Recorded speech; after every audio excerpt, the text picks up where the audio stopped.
Le journal Écho de Lyon Décideur vous est présenté par SG Auvergne-Rhône-Alpes.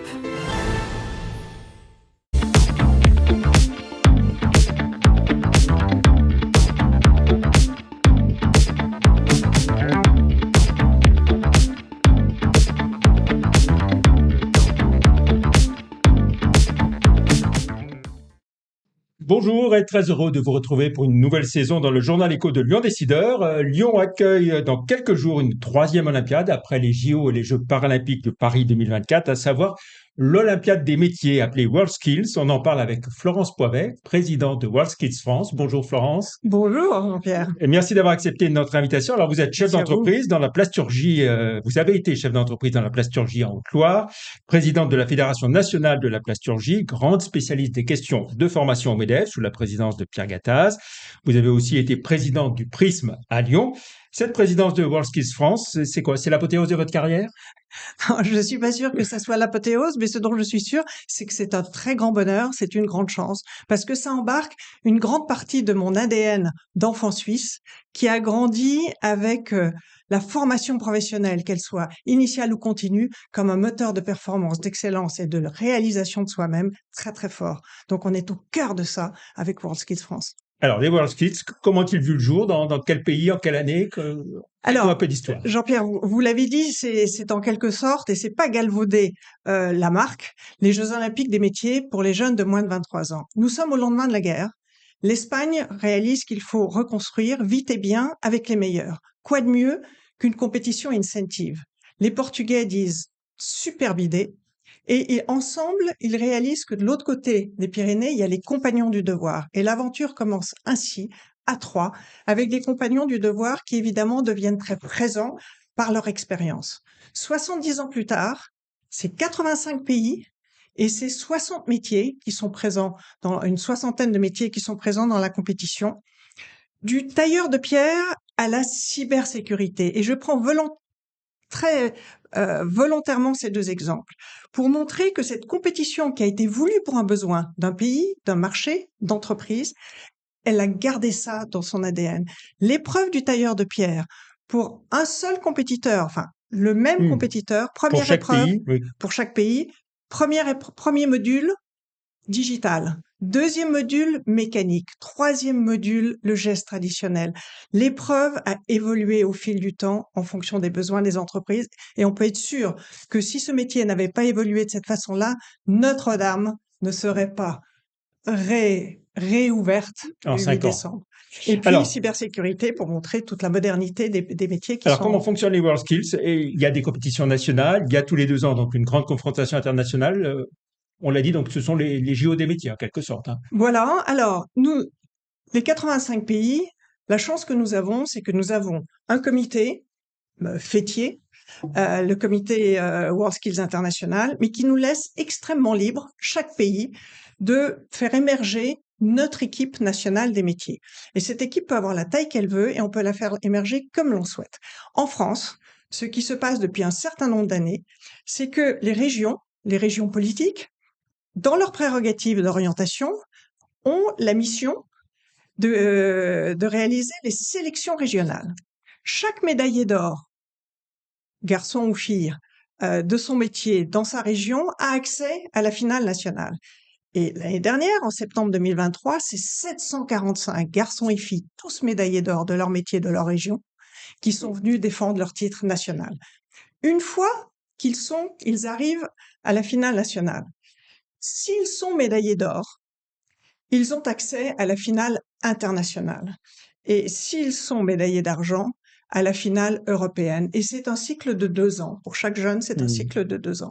Alors, pour décrocher WorldSkills 2024, l'événement international, il a fallu organiser la candidature, se battre.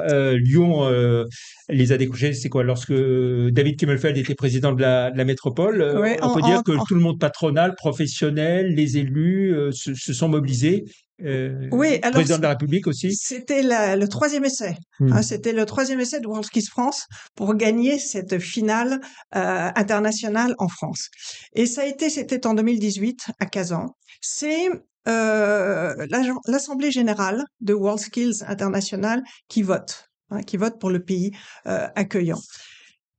Et Cette candidature de la France, elle était la bonne, d'une part parce que c'était Lyon, bien sûr, mais aussi parce que le président de la République et le gouvernement de l'époque a réalisé que c'était un levier extraordinaire de mise en valeur de la beauté des métiers, de mise en valeur de la formation professionnelle, et que ça valait vraiment la peine de soutenir très très très fort l'équipe WorldSkills France qui voulait candidater. La ville de Lyon et les équipes des élus de Lyon et de la métropole ont joué le jeu et on a gagné. Et voilà comment depuis 4 ans cet événement se prépare. Alors en 2023, il y a eu la répétition, on va dire, hein, avec la compétition nationale à Eurexpo. C'était l'occasion de montrer donc le très beau potentiel français. Vous l'avez évoqué déjà un peu. Oui, ça a été une finale magnifique. Hein. Et il fallait une répétition parce que mercredi matin, à 10 heures, c'est 1500 jeunes, tous médaillés d'or de leur métier dans leur pays, qui démarrent leur compétition. C'est plus de 1200 ateliers qui auront été créés pour eux. Tout l'espace Eurexpo est investi. Plein comme un œuf. Plein comme un œuf. Jamais Eurexpo n'a accueilli une manifestation aussi large. Et c'est d'une exigence extrême parce que nous devons, et nous y tenons essentiellement, mettre chaque jeune en équité face aux enjeux qui sont les siens et à la médaille qu'il vient chercher. Donc, alors, gros enjeu. WorldSkills 2024, donc du 10 au 15 septembre, c'est maintenant, hein, on y est, vous l'avez dit, la semaine prochaine. Au total, plus de 70 pays et régions, 1500 compétiteurs, vous avez dit, qui vont s'affronter. Comment ça se passe alors? Alors, il y a évidemment la compétition qui dure pour chaque compétiteur, qui dure pendant 4 jours. Ce sont plusieurs épreuves, des épreuves selon les métiers. Tous les compétiteurs ont la même épreuve et ils sont tous jugés à la fin. Alors, on n'a pas cet effet Jeux Olympiques où on peut comparer les pays d'un jour à l'autre. Il n'y a pas les séries, quart de finale, demi-finale. Non, pour tous les jeunes, c'est 4 jours et demi de compétition. C'est extrêmement exigeant. Nous, notre équipe de France, ils sont tous des athlètes. Notre équipe de France, on a commencé à l'entraîner à l'INSEP à Paris. On a continué dans des CREPS. Je veux dire, ils ont eu des formations physiques et mentales extraordinairement poussées. Ils sont partis à l'international. Où il y a une préparation physique. Oui, ils sont partis à l'international, se confronter avec des candidats internationaux, découvrir des cultures, des technologies différentes à l'international. C'est formidablement exigeant. Alors, il y a la compétition. Évidemment, autour de la compétition, comme les JO, il y a des temps forts. Il y a une cérémonie qui aura lieu à l'Arena LDLC Arena. LDLC Arena. Peut-être avec le président de la République. C'est en projet. Maintenant, on verra ce que l'environnement permet ou ne permet pas. Mais ce qui est sûr, c'est que le président de la République est un soutien très, très fort. Il y croit très fort. Et ça s'inscrit tellement dans cette volonté forte qu'il a imprimée d'une formation professionnelle qui retrouve les chemins d'excellence. Donc, oui. Et c'est à guichet fermé pour l'instant, donc superbe. Une cérémonie de clôture, c'est la cérémonie des résultats. Les compétiteurs, tous les compétiteurs, les 1500 arrivent à la cérémonie de clôture. Découvrent les résultats là. Oui, alors c'est une émotion, un débordement d'émotions et de fraternité absolument extraordinaire. Et entre ça, il y a aussi, en lien avec la ville de Lyon, Place Bellecour, un village des métiers, voilà. que l'on a voulu pour permettre une découverte ludique, une découverte d'émerveillement, une découverte de métiers, d'ailleurs les métiers de l'information, qui ne sont pas en compétition, mais accessibles aux familles, accessibles aux classes primaires.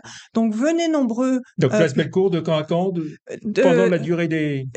L'inauguration a lieu mercredi à 14h. D'accord. Et samedi, grand rendez-vous, samedi à partir de 19h, accueil populaire de l'équipe de France, Place Bellecour, pour leur dire chapeau. On est fiers de vous, vous êtes des athlètes formidables, vous êtes chacune et chacun, vous êtes champions. Ok, les résultats c'est demain, les médailles c'est demain, mais en attendant, ils sont tous médaillés d'or de leur région et tous médaillés argent ou or de leur national. Donc ils sont champions. On avance, hein, Florence Poivet, oui, parce que bien sûr. encore beaucoup de questions. On a tant de choses à dire, c'est la passion. Les métiers en compétition, il y en a 62, hein, tous des métiers. Alors vous avez dit du tailleur de pierre à la cybersécurité, mais beaucoup de métiers manuels, de production, technique, technologique. Tout métier. tout métier, je crois qu'il faut vraiment réaliser notre pavillon France. Et là, pour l'exprimer, il n'y a plus de vieux métiers. La modernité s'est installée dans tous les métiers, qu'elles soient technologiques ou qu'elles soient d'impact environnemental. Et oui, il y a les métiers que l'on peut qui ont une connotation traditionnelle, type fleuriste, pâtissier. Mais regardez les pâtissiers, ils ont des imprimantes 3D dans à titre individuel, dans leur pâtisserie. Et puis, besoin des entreprises, besoin de l'économie, des métiers modernes, industriels, l'industrie 4.0, les métiers du numérique qui sont là présents. Et cette liste des métiers, elle évolue d'un Worldskills à un autre, oui. Bien sûr, les épreuves évoluent et les métiers évoluent en fonction des besoins exprimés par et le marché et les entreprises. Et ça, c'est des discussions que l'on a avec les organisations professionnelles. Donc les épreuves, c'est sur 4 jours, mais il y a une seule épreuve ou il y en a plusieurs Il y a des modules. Des modules. À l'intérieur des épreuves, il y a des modules. Alors, ça commence le 10 au soir, on l'a dit, clôture le 15. La compétition a lieu donc à Eurexpo. Tout Eurexpo est complet. Combien vous attendez de personnes? Alors, on est très très heureux parce qu'on va avoir beaucoup de scolaires. Oui. Le rectorat a fait un travail absolument fantastique, la préfecture aussi. On attend plus de 60 000 jeunes scolaires. Et globalement, 250 000 personnes, en sachant qu'il y a des délégations de 70 pays qui sont inscrites. Et il y a plus de 8 000 personnes accréditées, qui font déjà, je dirais, le socle.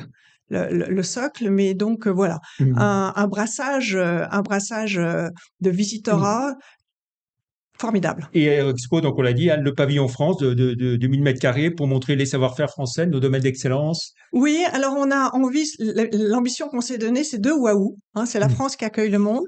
Donc le waouh pour nos visiteurs internationaux. La France, la formation, les organisations professionnelles, dans la formation de leurs jeunes, embarquent la technologie et l'impact environnemental, la modernité dans chaque métier, quel qu'il soit. Et puis, le waouh pour notre jeune public, les familles, les professeurs, il n'y a plus de vieux métiers. C'est pas vrai. La modernité s'invite partout dans chaque métier. Très vite, pour finir, quelles sont nos chances de médaille? Alors, on a une ambition. Et qui nous a été donnée par le président de la République. Le top 5 aussi? Oui, on a un top 5 qui est exigeant pour nous parce qu'on était plutôt 7, 8, parfois 9. Mais on s'est donné les moyens d'une équipe très large, d'un entraînement très serré, très professionnel, très solide, d'une motivation très forte, d'experts autour des jeunes qui sont juste absolument extraordinaires. Donc oui, on y croit. J'ai parlé de votre implication sur la formation, les réformes de la formation. Cet événement, c'est aussi bien sûr l'occasion de montrer le savoir-faire de la France qui a beaucoup évolué en matière de formation, la montée en puissance des apprentis aussi. On entend très fort à l'international, impressionné par cette dynamique donnée par la France, osée par la France aujourd'hui sur la formation professionnelle. Et je pense que cet événement, il s'inscrit pleinement là-dedans, montrer que oui, il y a une vraie audace qui a été portée par les gouvernements successifs depuis quelques années, et que ce rendez-vous, c'est un peu des planètes qui s'alignent, mais il est en pleine cohérence avec cela. Et on arrive un peu plus aujourd'hui à faire venir des jeunes dans l'industrie, notamment. Sa vocation, c'est un levier. C'est levier à ça, bien sûr. Très bien. Eh bien, merci beaucoup, Florence Poivet. On donne rendez-vous donc à Eurexpo pour ceux qui veulent y aller, au village des métiers à Bellecour. Et puis, avant de nous quitter, coup de projecteur sur le magazine Lyon Décideur de ce mois de septembre qui vient de sortir en kiosque, avec un grand dossier sur les patrons lyonnais qui investissent dans le vin. Et je suis très heureux de vous l'offrir. Merci beaucoup. Merci beaucoup. Merci. Bon Worldskills. À très vite. Et allez la France, bien sûr. Bien sûr, allez la France. Merci, merci Florence Poivet.